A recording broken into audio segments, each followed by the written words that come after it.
So hello, everyone. My name is Carrie Ramsey, and I'm the project manager for the Weekend Project, which is led by Queen's University and funded by FedDev Ontario through the Women Entrepreneurship Strategy Ecosystem Fund. Welcome, everyone. It's so great to have you joining us today for this workshop on something that matters to us all. It matters to every business owner, whether you are starting a business, whether you are, you've been a business owner for years. Let's be honest, 2020 has changed some things. So this whole topic of valuing your services and attaching prices to those services and products, I think is really important. So thank you for joining us. It is a thrill to have Cheryl Himburg joining us today from Key Element Solutions, and you'll get to meet her in just a moment. I do want to make a note that we are recording today's session. So if you would like a copy, I will be putting my email into the chat shortly, and you can reach out to me directly, and I will make sure to get you a copy of that recording probably later today. So we would love to find out where you are connecting to this session from. And as my eyes keep darting to the left, it's because I'm continuing to let folks in from the waiting room. Welcome to those who have just joined us. If you would like to drop a note into the chat, we would love to find out geographically where you are connecting from. As well, if you have a business that is existing or even that you're starting to build, please let us know. If you have a link, add that as well. We not only want to use these sessions to learn, which we will do today, we also want to use these sessions to collaborate, to connect, to find synergies between our organizations, our businesses, our ideas, so that we can continue to grow the women entrepreneurship ecosystem in our region and beyond. So while you're doing that, while you're taking a moment to let us know where you're connecting from, I want to acknowledge that I am connecting today from Belleville, Ontario. Now, Queen's University, of course, is located in Kingston, but my family and I live in the Belleville area. And this is the traditional First Nations territory of the Huron, the Anishinaabe, and Haudenosaunee peoples. And today we're talking about value. And so as I was reflecting on that this morning, in terms of our roots and where our region has come from and how far it's come, I was thinking about how much I've learned from my Indigenous colleagues over the last 9 months about their philosophies, practices, perspectives. And we have been in this global pandemic now for 9 months, and as women, I think many of us can relate to this idea of giving birth after 9 months. And I almost feel that naturally we are ready to give birth to some new perspectives. I think we've come a long ways, and we've had a lot of incubation time, if you will, for, some of the things that we've had to think hard and long about and how our businesses have changed. So again, this morning, I was just sort of reflecting back to the Indigenous teachings, and by no means am I a scholar in that area, but I certainly am always learning and appreciate some of those perspectives that I have gained in the last few months. So I hope you'll take some time as well to consider your region and your traditional First Nations roots. If you are from the Ontario region or Canadian beyond, let's take some time to do that. All a part of Truth and Reconciliation. So thank you so much for joining us today. I know many of you have just come into the call since I've been speaking. Welcome. You're here, of course, not to hear from me, but to hear from Cheryl Himburg. And as you'll find out in a moment, she is also Wonder Woman. And you'll actually have photographic evidence of that in just a moment. I'm just not saying that. That should be a permanent part of her bio, I feel. Cheryl is a part of the Weekend program in various aspects. This is the first workshop that we've held with her, though, and I'm very excited now to give her the virtual floor. Also, just before Cheryl comes on, I do want to welcome Q Lethbridge, who is our ASL interpreter today. She may be on the screen, I'm not sure, but she is working with one of our clients, Leah. So welcome to Q. We will be, for that reason, taking a 10-minute break, approximately 10:45 or 10:50, just to give Q a little bit of a break. She is very hardworking, and we want to make sure she can rest her hands. And the rest of you can go grab a coffee or a butter tart or whatever it is that you want to do while we have that 10-minute break. So you have that to look forward to as well. But for now, I would love to turn the virtual floor over to Cheryl Himburg. It's all yours, Cheryl. Thanks, Carrie. The idea of a butter tart sounds really good, but after 9 months in COVID, I don't think I need to eat any more butter tarts. So, hi everyone. I'm thrilled to be here with you. Just to give a little bit of background about me, I'm a certified mindset and leadership coach, and I leverage my almost 20 years of corporate experience in my training as a certified neurolinguistic programming practitioner to really empower my clients to shatter their own glass ceilings and be able to achieve the ambitious results they dream of. So I tell people very often that your next level requires the next level of you, but you don't have to get there alone.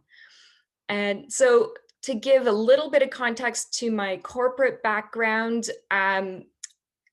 it's mainly with global organizations. My last role was with BlackBerry. So 24,000 people to 3,000 people when I left. I've been there through it all. And when I was done, I asked myself what I wanted to be when I grow up. And this is really how I formed my company to create a safe and empowering space for women to really be able to embed the philosophy of community and collaboration over competition, and to provide services and supports that would have been beneficial to me in my career, but also to provide supports through the entrepreneurial journey. So, my passion for empowering others is my drop in the bucket. And the women that I work with are the ripple out effect that is really bringing about the positive change and impact that I want to see in the world. So let's see, I'm going to get back onto my slide here to see if I can click through. And there I can. Okay, perfect. So no Wonder Woman photo yet, but there is one later. You will want to stay tuned for that. And if we have time, I'll share the story, but it's a pretty fun story. So what the heck was that? 2020, right? This year's been really, really challenging. Goals from the start of the year are gone or they've shifted dramatically. And what worked in January may not even be a consideration now in October. And it's been overwhelming. It's been confusing. It's been draining. It's been frustrating. But now it is our time to reclaim our year and reimagine our future and create momentum for 2021. So let's start with a question. Who here is happy with the pricing they are currently using? Just type into the chat if you're happy. And who here is not happy with the current pricing structure that they're using? And I'm just going to try, I'm going to see if I can pop up here and see the chat without losing my other screen. Not happy, not happy, not. It's all over the place. Yes. Medium happy. Okay. We're all really struggling, not happy. I'm not happy. I'm happy, but I'm not sure my customers are. Great. Oh, that's very clever. So far happy, but I think I can charge more during the high season. Confused about it and not even knowing how to price my clients and unsure, just starting out. This is great. Want to figure it out. Fantastic. So go ahead and tell me, type into the chat, what are your struggles currently with your pricing? I'm seeing that. Have no idea. Need to be more sure about it. Absolutely. That's something I hear all the time from women. But what are your struggles currently with pricing, selecting your pricing structures, valuing handmade goods? Yes, not able to attract clients. I'm not going to read all of these because I see Q furiously signing as I'm reading very quickly. So we can watch them in the chat as well. Oh, yes, the comment on social media, what a ripoff from someone. And we'll talk about these things today. So this is great. Fantastic, wanting to give options, but give value. Wonderful. Okay, so these are things that we are really going to be talking about and addressing today. So I'm just going to close out the chat here. So Carrie, if anything comes up, you can feel free to let me know. But I'm pretty confident in saying that women operating their own businesses are more likely to undervalue their work. And determining price point is even more difficult if your business provides an intangible product. It boils down to putting a price on you. And to say that that is difficult is an understatement. So if you can, again, we'll pop into the chat here.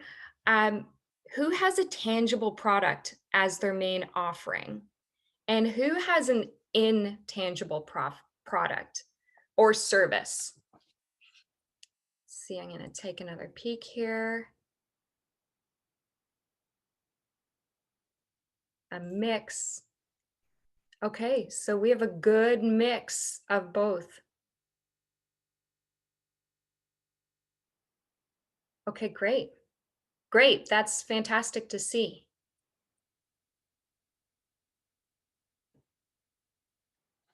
Okay, that just helps me to understand the dynamics of the group a little bit better.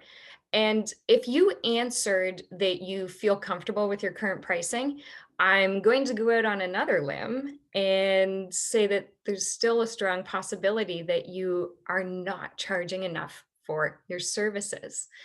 This is a challenge that as women, we really struggle with. And there's reasons for that. And we're going to talk about that today. And is your business currently profitable? Is it providing the income that you desire? And before we get into the nitty gritty on pricing structures, I want to chat about the stages of finances for a minute. And we work through these various stages as we go through our entrepreneurial journey and in life in general. And what I'm going to share today can be transferable for people who work for a company to understand as well. So, who here wants financial freedom? I see some hands going up. Yes, let's pop into the chat. Who wants financial freedom? Is there anyone here, anyone on the chat that would say yes? I'm seeing some big me's. Yes, me too. Me too. So tired of the struggle. Okay, let me get back onto my slides here so I can project.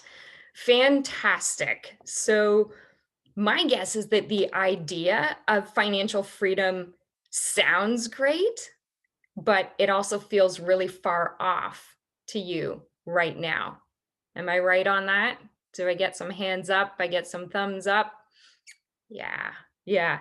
And especially after the year that we've just gone through. And I'm with you, right? It's been challenging. And so I want to share a different view of the concept and one that's helped me tremendously. And it's helped my clients as well. And there are stages to go through before we can achieve financial freedom. And we need to understand what they are and where we are at currently. So the first is financial security.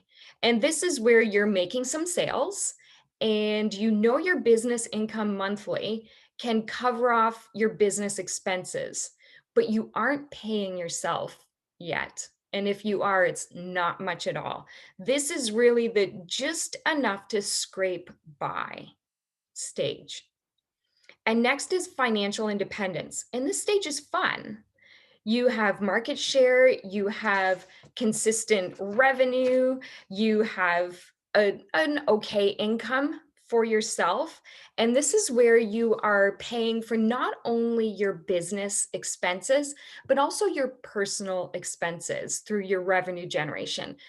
And maybe you get a little bit of fun in there too. And now I want to share the stage that many of you may not have thought of in this way before, but financial relaxation. And don't you just love the sound of that? Financial relaxation. That is what so many of us are seeking, the relaxation. And this is where you are paying your business expenses, investing in your business growth or expansion. You are paying yourself well, and you are affording your wants and some of your desires. And I said the financial independence stage is fun. And this is where I say financial relaxation. This is hella fun. This is living, right? You are living your life. It's for many of us, it's the utopia that we're seeking. But many of us don't even know what that number would be to achieve financial relaxation. And financial freedom, that really comes after the financial relaxation stage. Financial freedom is living your desired lifestyle without having to continue to work for it. It is leveraging your money to make more money for you. So does that make sense? The difference between the financial relaxation stage and financial freedom. And so many of us are really seeking that freedom stage without understanding it.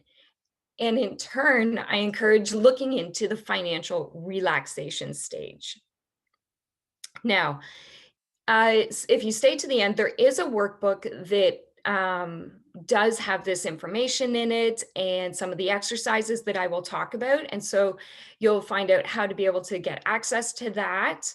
But you'll see in the workbook that there is a section called financial relaxation. And I encourage you to spend some time there. Really think about your needs, your wants, and your desires, and determine your financial relaxation number. The thing is, once we name it, once we know the number, then we can start to work towards plugging any gaps. And we can also look critically at our service, our product offerings, and our pricing models to see if it's even in line with what we truly desire. So here is what I would really love for you to do today. I want you to think and make CEO decisions from a place of financial relaxation. And we'll dive into the mindset when it comes to money later on. But for now, when you're thinking over the ideas and the concepts that I share, try to do so from a lens of already being in that financial relaxation state. And why I'm asking you to do this, well, because we need to make decisions based on the person we're becoming and the place that we are going. And the thinking that got us here isn't necessarily going to get us there to our next level. Okay, so let's take a look at the mechanics of pricing. So in business, there's three parts to the triangle. And these are important to know because we compete in two of these three areas, but we cannot compete in all three. So when I talk with people and they find that they're feeling really stretched and frustrated and burnt out, and they've tried everything, it's typically because they're trying to be all things to all people, and we just don't succeed that way. So these are the three triangle points: customer experience, price, and quality. And who here, drop it in the chat, who here has been trying to compete in all three areas in their business? I'm going to see how, there I go. Chat. Yeah, me, us, me. Yeah, it's really, really challenging. It's really challenging. Ah, Kadeen, I see you. I don't see you, but I see you in the chat. Sometimes, yeah. Okay, so I really appreciate the honesty. And because we've all been there. And the thing is, you can only pick two of these 3 points to compete in for your business. So, which two gut reaction right now, if you can only pick two, which two areas of these 3 points are you competing in or are you going to compete in your business? And we'll be chatting a little bit more about them. Customer service and quality, price and customer service, quality and customer service, Fantastic. Can't separate customer experience from quality. We actually can. Customer experience and quality. Okay, great. Awesome. And do you see why understanding the pillars that you compete in is important to determine your pricing structure?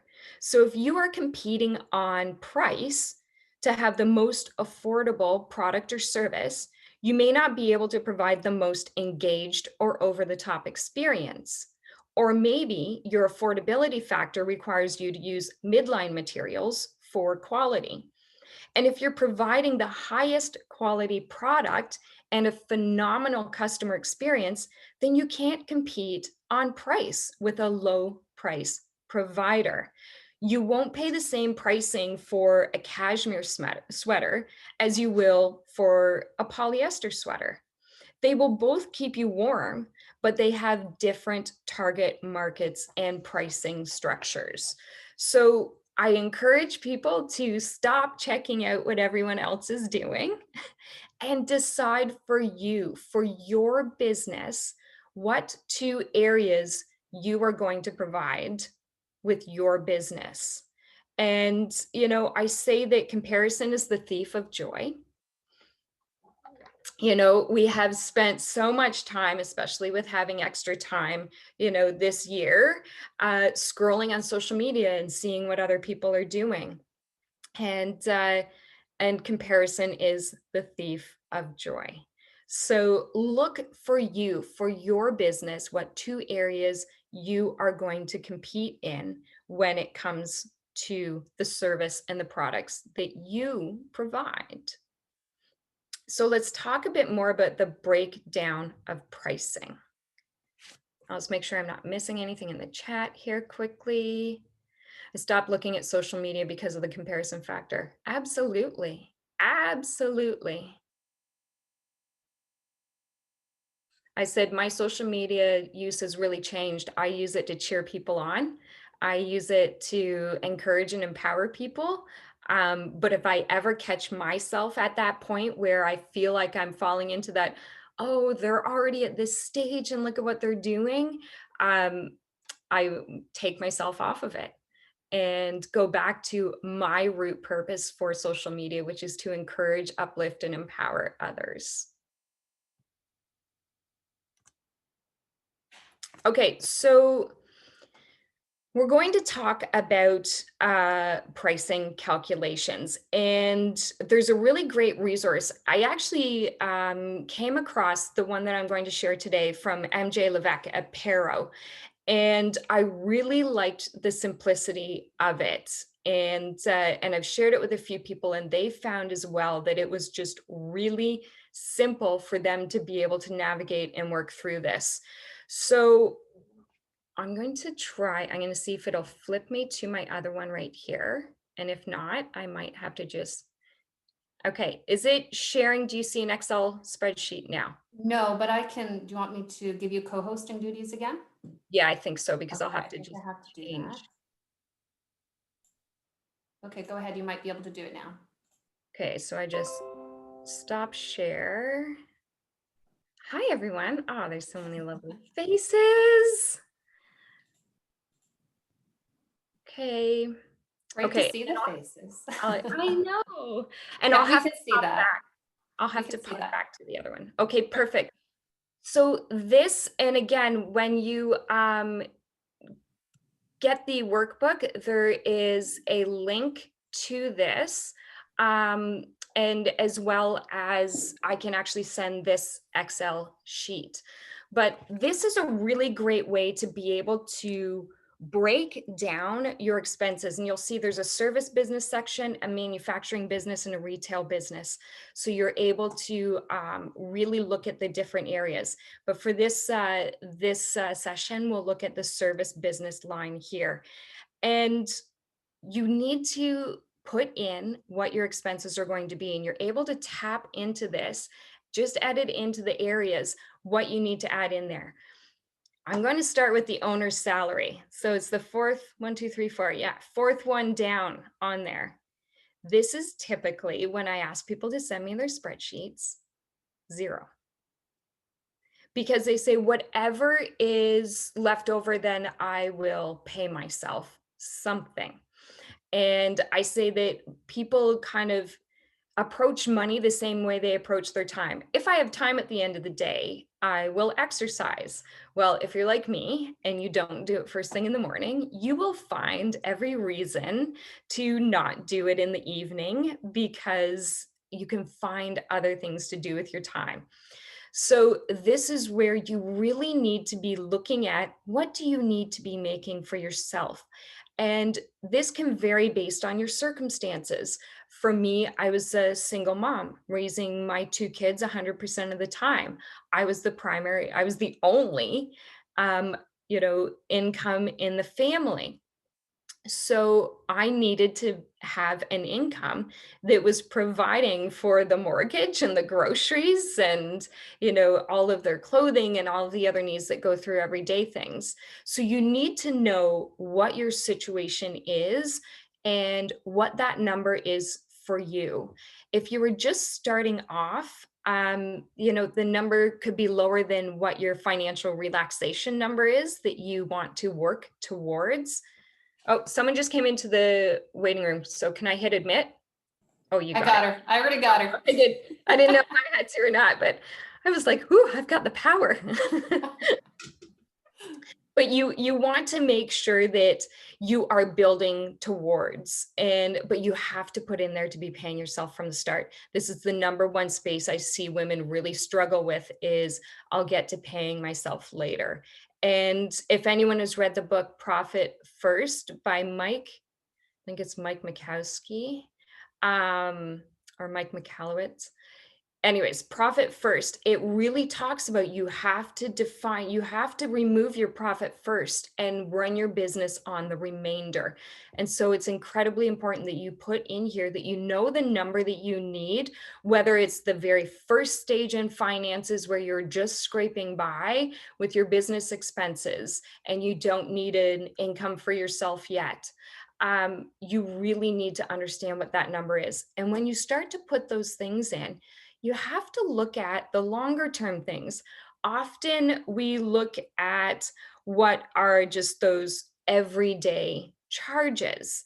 And really, if you have this year had to purchase a new software application, or you've purchased an application that allows you to post to pre-schedule and post to social media, you need to make sure that you are breaking down those costs and understanding what the monthly cost is, and you're building that into your regular expenses.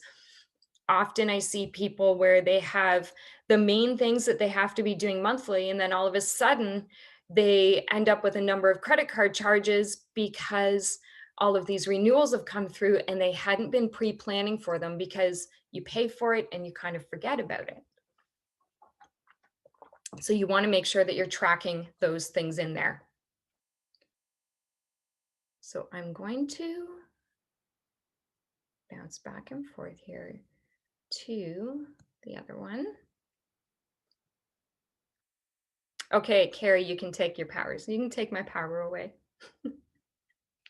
Which is funny because when people see the Wonder Woman photo, they'll you just removed Wonder Woman's powers. So again, when you're creating your pricing structure, the things that you want to take into consideration, your monthly fixed expenses, your variable expenses.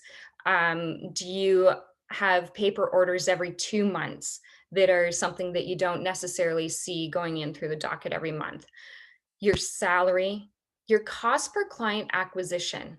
That's important as well. If you're going to be doing ads or paid promotion, you need to be understanding what that number is, but also including that in shipping. Do you ship something to your clients? Are you building that cost in to the sale price? Oftentimes people have their pricing structure and then it's plus shipping, but then they only charge $6.99 for shipping, and you have a number of people that order from another area and shipping's actually $15.99, right? And you're caught with that discrepancy. So you want to make sure that you're building that in.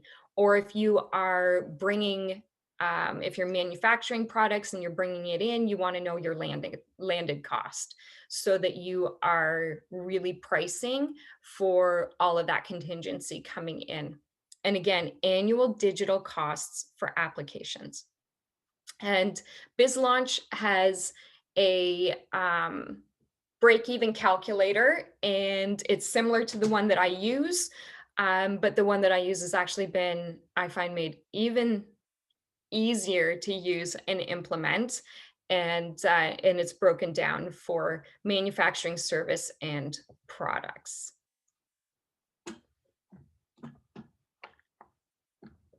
So carrying on from pricing, you may have, when you were first starting out, helped clients for free, partly to gain experience and testimonials, or provided deep friends and family discounts. And I want to share with you that for 10 years, a friend of mine was my hairdresser, and that's her profession. She has her own salon in her home. And for those 10 years, I paid her full price rates and pricing increase. And I would tip her on occasion as well if she was doing an updo because I had a holiday party.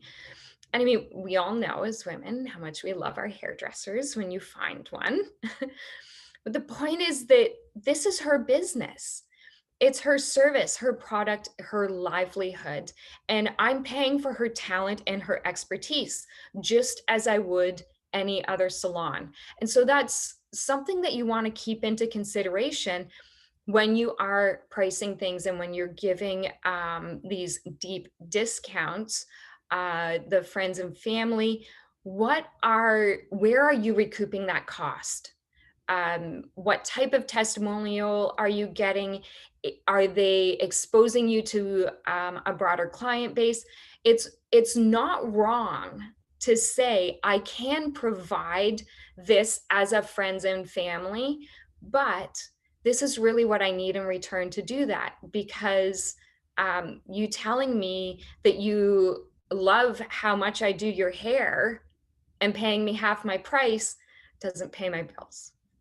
And that's something that I see has often been a mindset for women, is that really asking for our worth and stating that this is a business. It's a business and it has to operate and run as a business. I also want to talk about discounting our services. And I really discourage discounting our services. And I'll tell you why. Because it conditions our consumer base to wait for a better price. And if it's the end of a product line and you're clearing it out, then by all means, you can have sale pricing, but clearly state why you're doing it so that they don't expect to see discounts in your current products or services. So you really want to be very clear in saying to them, this is an end line. This is clear out as we're bringing in our new winter line or whatever that is. But you don't want to be conditioning your clients to wait for when you're offering a sale. We want to have consistent revenue generation. So my best advice when it comes to discounting is to not do it, but instead to add value. If we looked at this year as an example, we can't afford to be cutting our profit when people may be buying less from small business owners. So we need to maintain as much of our revenue base as possible. So instead of putting up that sale sign, offer a bonus. It may be an extra session, a download that they can access, a trial size of another product that you're bringing in and maybe you want to give them exposure to. Whatever it is, use something that gives value to your consumer and their needs right now. So you can look at, what is your ideal client struggling with right now? What are their needs? What would benefit them? What would entice them? What would incentivize them for their purchase? And add that additional value right now to open the conversation, to draw in more consumers, and to increase your overall revenue.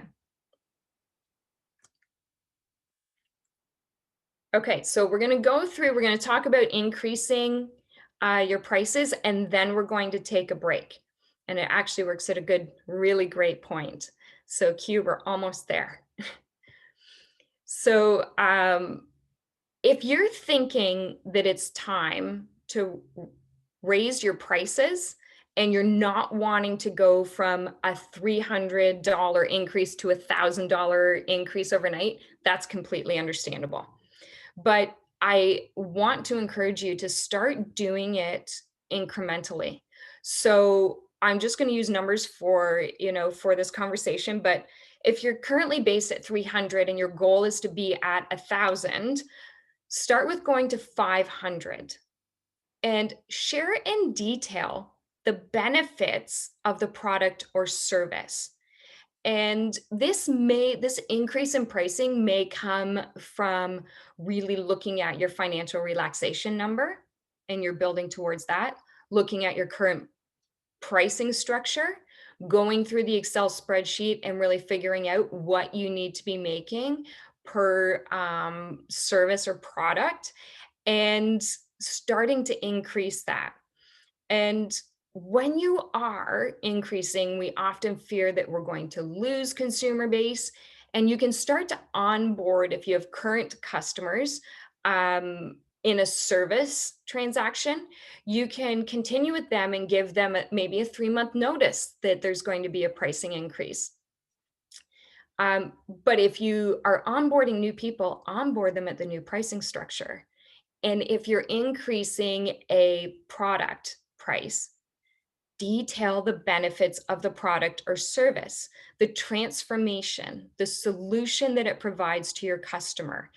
And that is really what people buy the transformation. They buy you solving a problem for them. They buy you giving them something that is fulfilling a need, a desire, or a want for them. And if you're providing a one-to-one service and you say you get 7 sessions and you get 5 phone calls, you're just talking about the pieces within the program. That's actually not what people buy. Um, if you can get someone through the transformation that they need, if you can move them and help guide them through to the place that they want to be in 3 sessions, they don't need 7. Right? So it's not necessarily the number of pieces within the product or service. You are really selling to them a feeling and a transformation. So that's what you want to talk about, the benefits of the product and the service, how it helps them, how it solves their problem. And after you've made some sales at the new price point, then you'd move from 500 to 750. And what this does is it allows you to continue to test the marketplace. And it also gives you market research in the sense of, are your current clients and customers the right space for you to be marketing your new product, your new service, and your new pricing to? You may have to shift that and start to promote to a new audience in order for you to be able to increase your pricing points. And so you're doing the same at this new $750 price point. You're sharing the solution, you're sharing some testimonials. And after you have about 3 to 5 sales in there, then you move up to the $1,000. And all along the way, engage with your consumers. Ask them specifically, how is this helping you? Why is it that this is the product that you want to use? How does it make you happy, right? It's really understand from them why it is they're seeking it, and then share about that when you are talking with potential new customers or when you are sharing it out within your consumer base. And it can be a little nerve-wracking when you're going to be increasing prices because you think that potentially you could lose your current consumer base. And we'll talk about those things when we come back from the break. But when you look at increasing your pricing in a tiered manner, it allows you to dip your toes in those areas. And if it's a product, if it's a new product that you're bringing in, you can introduce the new product at a new price point.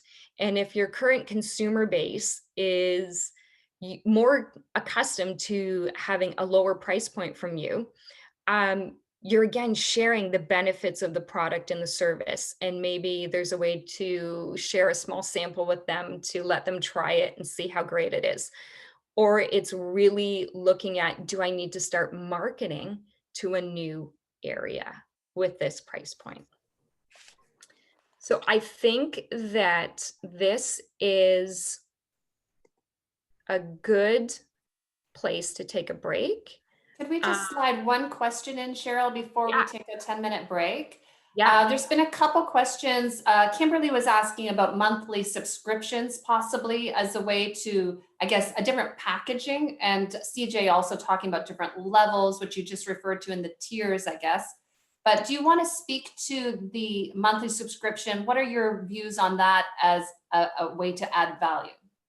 absolutely. So you can really look at what are your clients struggling with right now. So if it's they aren't able to get out to, I'll use fitness as an example, if they can't go to their gyms or their clubs and they're looking for overall wellness, then a subscription to a monthly where there are pre-recorded or they get to join into live training sessions with a trainer, and you're doing talks about nutrition and how to maintain a healthy mental balance in when we're being in isolation or have these restrictions from being able to engage in the things that we normally would. Memberships do work very well in certain consumer bases. It's really understanding what your clients' pain points are and crafting it around what they really need. Sometimes we create these really great things, but we haven't done the market research to see what our clients really truly want. So we create something that we think is great, that we think is going to help them, and we put it out there and they say, well, that's not really what I needed, and they don't sign up and we get crickets. So it's doing that little bit of front end conversations, asking them, you see people do it on Instagram with the polls. Are you struggling with this or that? What would you pick? How are you feeling today? um, like, it's really, that's a fun way to get engagement if you have a following, to really find out quick ways of what people are looking at and seeking. But memberships can be a really great way for you to increase revenue and add an additional service to a consumer base. And Carrie, what was the other question? It was the levels of, okay, what about offering different levels? Like level one would be a course, level two would be a monthly group Facebook chat, Q&A, and then, having different tiers for different customers. Absolutely. So I have 3 tiers in which people can work with me. It's a group program, it's one-on-one, and then it's a really high touch, very small number of women, very intimate transformational group. And when you have those 3 tiers, it allows you to bring and onboard customers, allow them to experience working with you, to experience your products, and to be able to really help them. As you help them solve their problems and their needs and their challenges, they may move through into the other tiers. Again, look at what 3 areas, what of those 3 points are you going to compete in? If you are in a lower tier, maybe you are competing on price. So one of the others doesn't have the same, you have to release one of those other 2 remaining points. At your top tier, you wouldn't be competing on price. So it's a really great way to be able to segment and test different programs and markets. And oftentimes I've seen people that had a lower offering and then they find they actually do more sales, or not more sales, but they do a higher number of revenue with a smaller number of sales required at their mid or high point, and they're able to provide better service and quality in there, which is more aligned with what they want to be doing, and they maybe release one of the lower tiers that they had. But it's a really great way to be able to test services, test markets, get feedback, and position yourself in front of new consumers.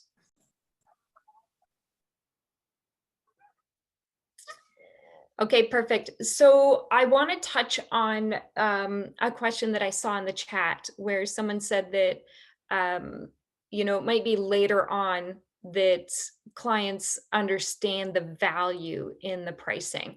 And so one of the things, and this is where if you're doing a beta of something and you're very clear with your consumer group that you're offering a limited number of spaces at this beta price and what the future price point will be, or just stating it's a beta price right now, it's really talking to your consumers and being able to share back when you're talking about the benefits of the product or the service, when you're sharing about the transformation, the experience, the change that it will provide for them, the problem that it will solve. You really want to be able to use as much as possible the wording of your consumers so that when you're having those conversations with them, whether it's one to one or whether it's one to many through social media, you're able to express those almost expectations early on for them so that they know what type of experience they are going to be having. So hopefully that helps to clarify that a little bit. Now we talked about increasing your pricing, and put right in the chat, what's your gut response when I say, yeah, put a big increase on your prices?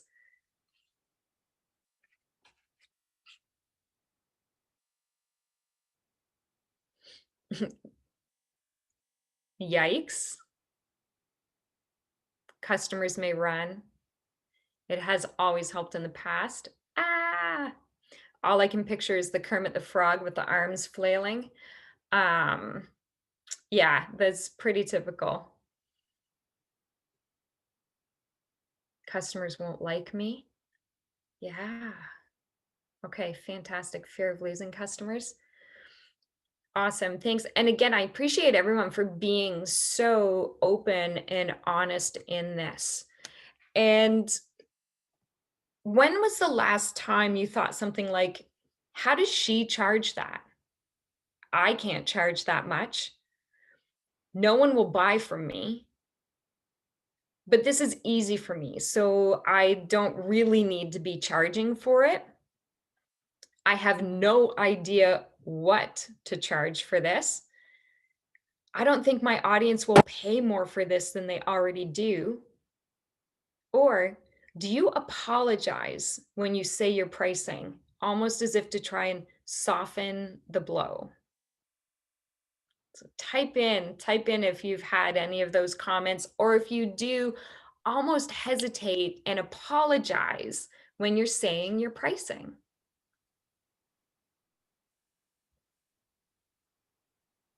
Yeah, when I raised the teaching fee, the parent did run. However, I know my worth. Absolutely. Absolutely. So yeah, there's people saying yes, all of them. I've thought these things. This is where we go back to that whole comparison is the thief of joy. Okay, Carrie, the double whammy as a Canadian woman. We're always apologizing. So this is a total aside, but I am on a mission to get women off the apology train, because we have to stop that. I can't tell you the number of times I sat in a boardroom, and I would start off what I had to share by saying, Sorry, I just wanted to add. Why am I sorry? I'm giving them the expertise. I was the only one with the qualifications for it in the room, and I was starting it by saying sorry. So yeah, that's something. Catch your female friends when they say, sorry, I'm late. Say, thank you for waiting, right? It's those Oh, little changes.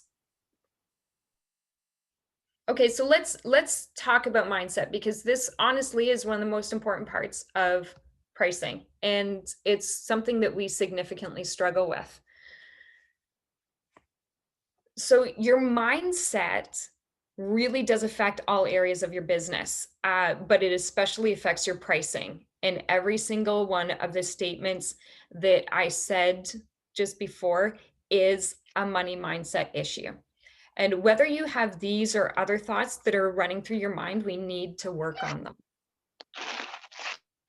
If you allow these stories to take over, you won't be charging your value. And therefore, you won't be making the money in your business that you desire and could and should be making. So maybe you tried in the past to introduce a new product or service and you only sold one or two. Or maybe your current audience isn't the right market for this specific product or service. And it's so common to have fear around pricing. But I want to share with you that fear is just false evidence appearing real. It's false evidence that we give power to. It's false evidence appearing real. We worry and say that we'll lose all of our customers or no one will buy from me. And we have these very, one side or the other statements. They're very strong, impactful statements. No one will ever buy this from me. So that's that false evidence appearing real that we give power to. So how do we overcome it? We need to be honest with ourselves, admit the fear, name it, and dive into why it is there. Why are these thoughts coming up? What are the two areas you're going to compete in with your product or service? And I want you to write down 50 reasons why your product or service is amazing and needed. How does it help others? What does it solve for them? Why is yours special? And what is your story behind it? What is your story behind why you have this product or this service? These are the differentiators for us. These are the ways that we can really connect and be able to share with people and have them connect with us on our product. And what do you truly want to charge for your product and why? One of the things that I've really learned is that when I've bought training courses for $97, I typically don't finish them. I get through module 1 or 2, but I typically don't finish them. If I purchase a training for $997, I complete the training. It is this thing that of investing in ourselves, right? And understand that with your consumers, if that is applicable to your business. But what do you truly want to charge for your product and why? What is your financial relaxation number? What is your break even cost price? And what pricing structure are you going to then put on your product and service? When you know these areas, you know the two peaks that you're going to compete in on the triangle. You talk about those things, you talk about the transformation, you share what it is that why your story impacts, you share why your product is special and what it solves for them. All of these things, when we pull these things together, it pushes that fear away. It connects us back with why we are doing what we are doing, why it is so important. I can tell you that when I transitioned out of my corporate career and started my own business, I had a number of people tell me I was crazy for walking away from a corporate salary. They told me that I was crazy because I wanted to create something to empower women. They told me it was crazy that I wanted to create programs and services to be able to take into marginalized women, for them to have access to education pieces, one of which I'm the only person certified to train in Canada, and they'd never have access to it otherwise. But I know why it's so important to me. I know what my work solves. I know how it helps my clients. I know how it empowers them for the change that they desire. So when I write down the 50 reasons why my service is so important, why my program is so important, I'm able to truly connect with it and understand that I need to get that out to people. I need to share about it, and I need to share about why it matters. So think of those things when you are trying to decide what to charge for your product. And this next one is fun. Create your Sasha Fierce, your alter ego that steps into your business and runs it like a boss. So we're going to talk about the alter ego in a minute, but first, I want to give you a couple tips here on where to start. And again, if you request the workbook, this information will be in it. But if you're thinking, I don't even know where to start to figure out my money mindset challenges, then I've got you. So these are some great questions to start your thinking, to start to uncover the deep rooted beliefs, the patterns, the paradigms that we absorbed and likely saw reiterated over our lives. I remember being told at a younger age that I was not to tell other people how to do something differently. I have an ability to be able to look at things broad and be able to bring it down and give direction. And I remember being told in the primary grades not to do that, because who was I to tell somebody else how to do something? And so for years, even in early, especially early into my corporate career, I struggled to speak up because I thought, Cheryl, who are you to tell them how to approach something differently in their department? Or grew up hearing that you work hard for money, right? Money doesn't grow on trees, or it's hard to run a business. And even starting out my business, I had this mindset of it's hard to build a business, that it takes a lot of hours, that it is draining, that it takes a long time to get momentum. And when my thinking supported those beliefs, that's exactly what I was experiencing. And when I changed those, I realized it is fun building my business. It is joyful building my business.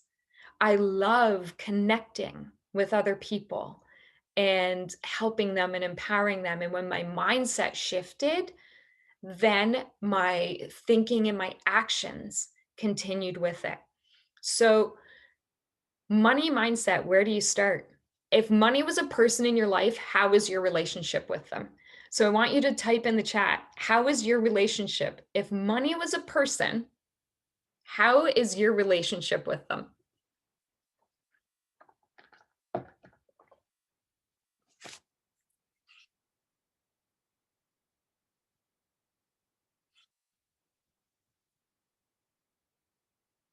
Resentful is my friend, generous, toxic, dysfunctional, like a judgy mother-in-law.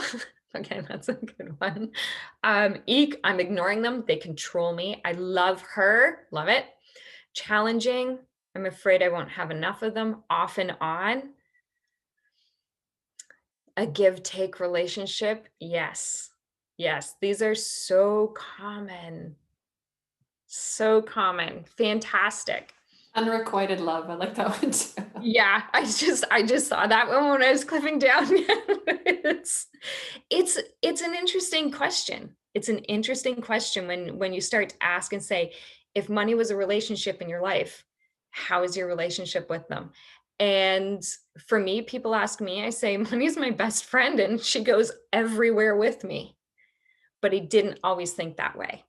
I was a single mom with 2 kids, and, being a single mom is hard, and all of these things. And, I had the stories of, it's you can't afford things if you're a single mom, and you can't do things. And I really had to work through changing those beliefs and those mindsets to really work on my money mindset. So ask yourself, do some digging, write a letter, whatever it is. If money was a person in your life, how's your relationship with them? And then look at, what are your memories around money? What did your parents say? And how were they with money? And this is interesting because I find women who create their own products, tangible products, have often heard from people, "Oh, you're so good at that. I have a friend that needs a door prize. Can you give them one?" Or, it's these comments of somehow that we're supposed to share our gift or our ability without being compensated for it, and to be okay and comfortable with that. And it tends to come back to these memories that we have around money, how our parents, what did they say? For me, I grew up hurting that money doesn't grow on trees, hurting, hearing that money doesn't grow on trees, that I had to save my money for a rainy day, not to be foolish. So if people were spending, it was somehow foolish. It was, really looking at things in a different way and understanding my beliefs around it. And also look at, what is something and or someone that triggers you around money? Because typically we have someone, and it might be that we think, oh, they get it so easy and everything's handed to them, or it's so unfair that they can travel and I can't. Well, I guess that's not the concern this year because none of us are traveling anywhere. But it's really looking at, what are those triggers around you, because those triggers are telling you something. But that's also where we identify our limiting beliefs when it comes to money. And again, that's going to draw back into what we believe we can value our prices and our services at.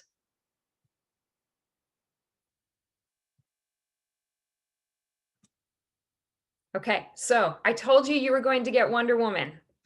This is Wonder Woman. And so this is what Carrie is alluding to. And so I did a photo shoot in September in Kitchener. And I say, people see the pictures and they say, you think it's so glamorous. The picture looks amazing. It was 5 degrees. It was 7 o'clock at night. It was windy. I was freezing. I had goosebumps on my arms. But Wonder Woman isn't a person. It's a mindset. It's a mindset, and she's in all of us. And so this is something that I really, really encourage people to think about. Who's your Wonder Woman or your Sasha Fierce? So for me, mine is Olivia Pope. I don't know if there's any Scandal fans on here that love that show. So, I mean, my dog is named Fitz. I'm a huge fan of the show. But it's really understanding that Wonder Woman isn't a person, she's a mindset, and we all have access to her. And in creating your Sasha Fierce, this is a really important part within business and as women running our business. When I created my Olivia, my persona, I did that when I was transitioning from my corporate role into my own business, because all of a sudden things got really personal. It got really personal. The no's, the constant asking for a discount. When I was in my corporate career, if someone said no, they weren't saying no to me, they were saying no to the business. That didn't matter to me. But this got really, really personal. So, questions that you want to think of when you are creating your Sasha Fierce, when you are creating your Olivia, when you are creating your Wonder Woman. Who is your next level you? What qualities does she possess?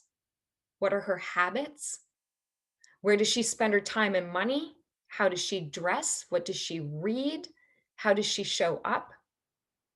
And when I was working on my business or in my business, I would step into Olivia, into her confidence. And I was able to move myself further in a way that was not taking things personal. I was able to look at, okay, this is Olivia's experience, this is Olivia's value, and show up in that space. So I want to share with you another tip that I use, and it was a real game changer for me. Is when people would ask me, "What do you do?" and this was after I had started my own business. I used to reply, "Oh, I have my own business. I do this or that." And I could see where the conversation would shift, where I wasn't met with the same level of respect as I was when I worked in my corporate role. And and I found it frustrating, but I also found it a little confusing. And so I looked into, okay, why is this happening? And so here's a subtle shift that I made. Now, when people ask me what I do, my response is I'm the CEO of an organization that empowers women to shatter their glass ceiling. And we work with women professionals, people leaders, and business owners to really move them forward from their current state to be aligned with their vision of success. And people ask about what I'm doing. And so if you see the difference there, when people engage into the conversation, they learn that I do one-on-one coaching, that I have a team that is subcontractors, but I've already established a credibility with them that opened the conversation where oftentimes we can say, "Oh, I have a little business or I'm doing this," but it's like we do with our pricing strategies, we almost apologize in advance of our pricing. We intro our business without having that tone of strength within it. And when I shifted my way of speaking like that, I found it was really, really powerful in how I was able to talk with people and also stand firm with my pricing structures for what I'm doing and the services that I'm providing, whether it's a product or a service. So I want to leave you with this before we open up into the Q&A. Um, our habits naturally try to keep us safe, which can keep us from playing small. So we try to implement a change, and what I call the next level devil shows up. Or it's the snide comment from someone that you've changed, or who do you think you are?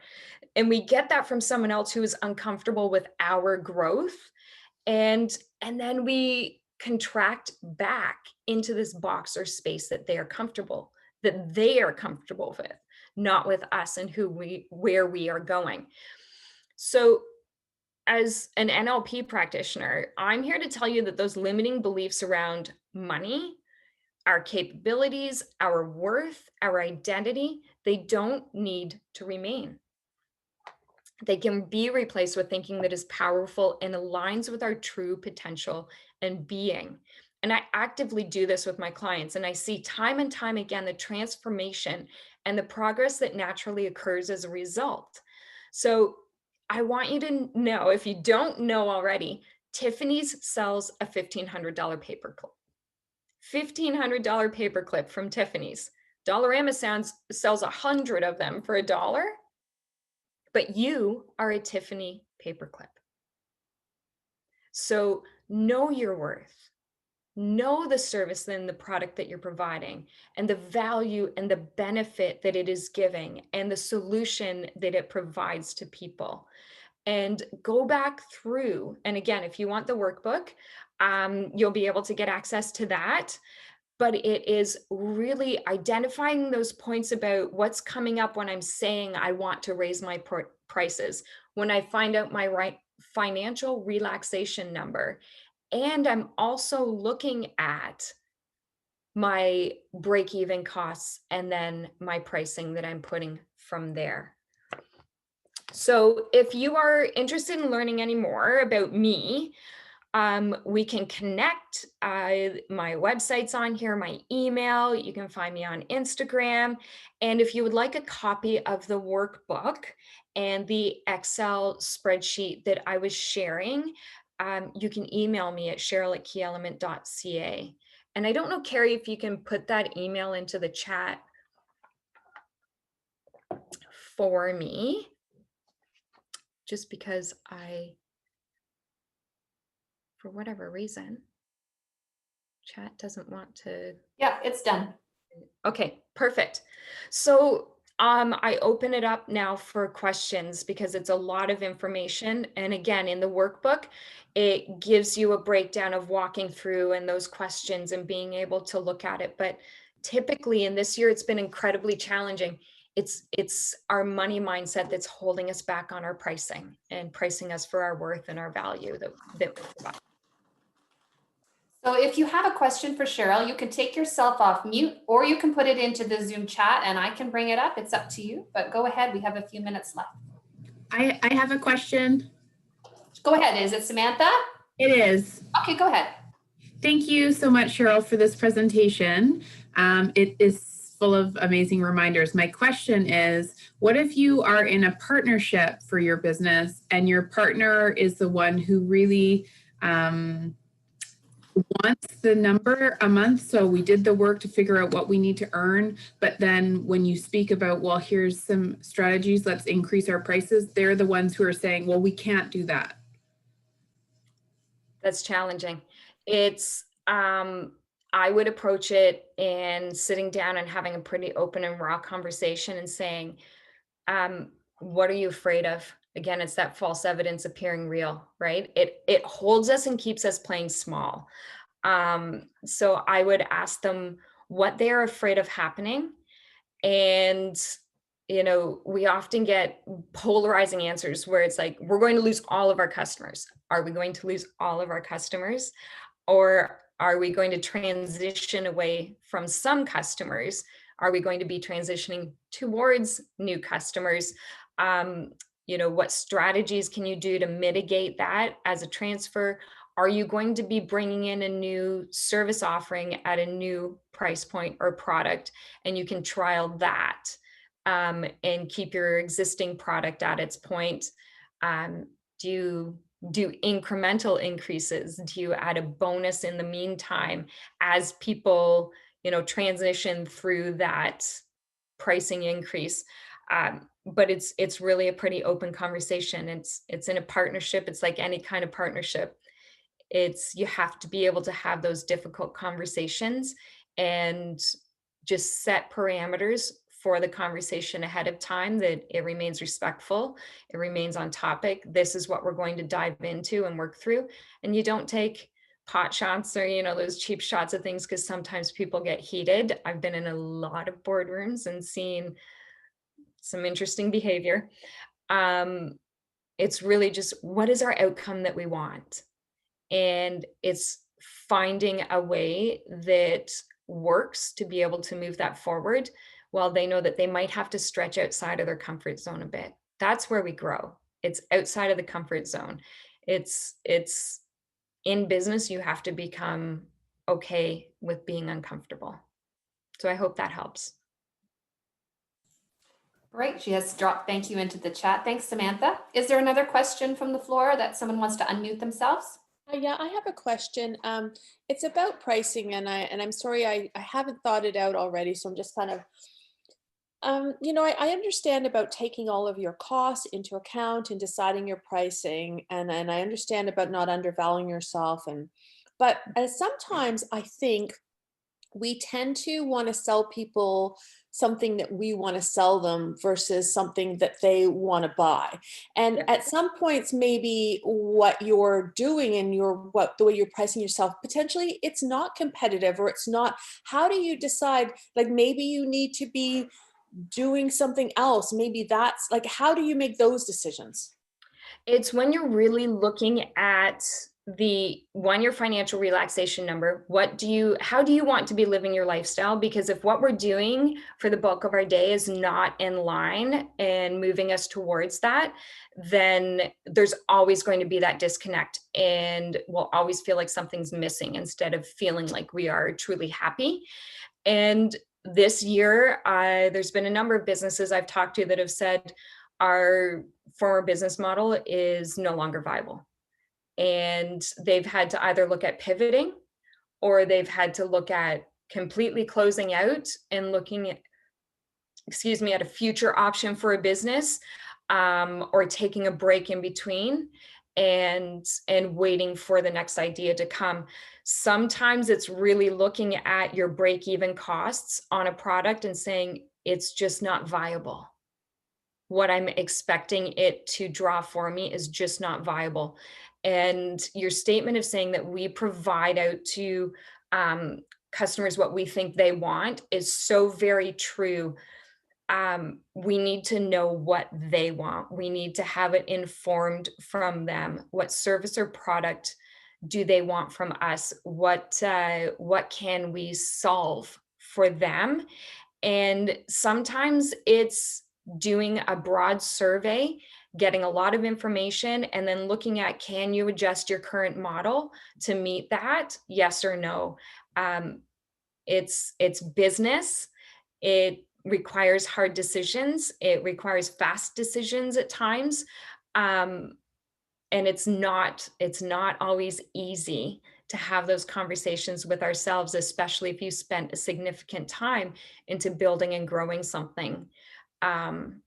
That's where just doing that proof of concept is so important early on with your market, to make sure that what you're creating, how you're creating it, how you're positioning it to them is actually meeting the needs in the market currently, or that have changed in this year. Good point. Hope that helps, Annie. There was one question, I think we have time for just one more if we squeeze it in, from Kimberly. And it is, she's weighing the option of adding a smaller size product to her line in order to meet the price point needs of specific retail. What are your thoughts on that approach versus value education for the retailers? I don't know, Kimberly, if you need to add to that. Yeah, it's a hard one without knowing more details about what your product and everything is, and whether it is, are there what competition you have out there and that type of thing. But I would start with finding out from the consumers that you've approached what their concerns are right now. One of the biggest things in negotiation is asking questions, and sharing back why they want the product, how it's going to help them, and what it is. So, we start with what typically, and then we go to how we're going to do it, and then why. Start with the why. Start with why it's going to benefit them to have that towards their consumers, how it elevates their experience, how it adds to, their offering. But I would really find out from them and get a cross section of what the concerns are, and then see if you already can address those concerns, or if there are adjustments that you can make on your end, because sometimes manufacturing a secondary smaller line, the cost associated with that Absolutely. can lower our revenue and just really make it not feasible. So sometimes it might be education for them, or it might be repositioning. Thank you. You're welcome. Oh, you're on mute, Carrie. Sorry about that. So unfortunately, we have reached the end of our time together. However, this doesn't have to be the end of the conversation. Of course, you do have an email for Cheryl there if there's follow-up questions. I've dropped my email into the chat as well if you'd like a copy of today's recording. I do want to, on behalf of all of us, Cheryl, thank you so much. You've given us great food for thought, some really practical steps as well. And I think we're all going to go spend this afternoon, figuring out our alter ego, which I love the concept of that. And it's just really some value added that learning and training that you've added to our days and to our business today. So on behalf of all of us, thank you so much. To the rest of you as well, thank you for joining us. And if you're not already signed up for some of our next workshops, just reach out to me this afternoon as well and find out what's coming up. We do have a virtual cafe for women entrepreneurs next week, which is not so much a training, but more of an ask and share session. We'd love for you to be involved in that no matter where you're based. So thank you, everyone. Have a wonderful day. Go get it, whatever it is that you're after. It's been a pleasure to have you a part of the session today. Take care. Bye, everyone. Thanks, everyone.